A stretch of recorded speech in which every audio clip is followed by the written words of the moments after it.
compared to north of the city, it's looking pretty good out here, okay? So if we take it down to the ground, you can see it's clear. It's wet, obviously, but it's really not accumulating the snow except a little bit on the cars. So photojournalist Tristan, if you don't mind showing them that car over there, there's a few cars out and about. We see just a coating of snow on them here on North Calvert Street in downtown Baltimore. We came to this area to speak with Mayor Brandon Scott and Council President Zeke Cohen because this is where the Office of Emergency Management is holding their Emergency Operations Center, something we typically see during a snowstorm. It's something that they say they put on and activate, and it involves every major or urgent, I should say, necessary city agency. So all of the heads of the departments, they're all inside working together just to be together and respond and have additional resources throughout this storm. And we know while it's clear now, it's looking good, it's just a little wet in some parts of downtown Baltimore,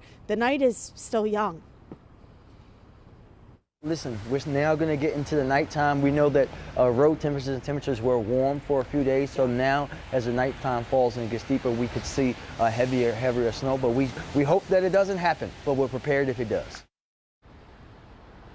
Prepare with over 700 pieces of equipment. The mayor says that if you do see some snow accumulating, to dial 311 on your street, because obviously homeowners are responsible for their sidewalk and their alleyways for clearing that snow out. But they say if you do see snow accumulating on the road, dial 311. Of course, they're going to hit the major roads first, clear them, then head into the neighborhoods doing those secondary roads. But we were all over tonight. I mean, we drove up to Cecil County, and the further we got, that visibility got a little sketchy. It was low visibility the more north we went. We're going to show you some of those areas going up 95 and coming back down a little later on this hour. But for now, I'm live from downtown. Tori Yorgi, WBAL TV 11 News.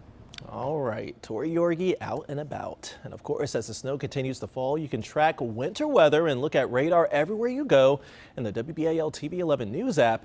And be sure to turn on push alerts for severe weather updates.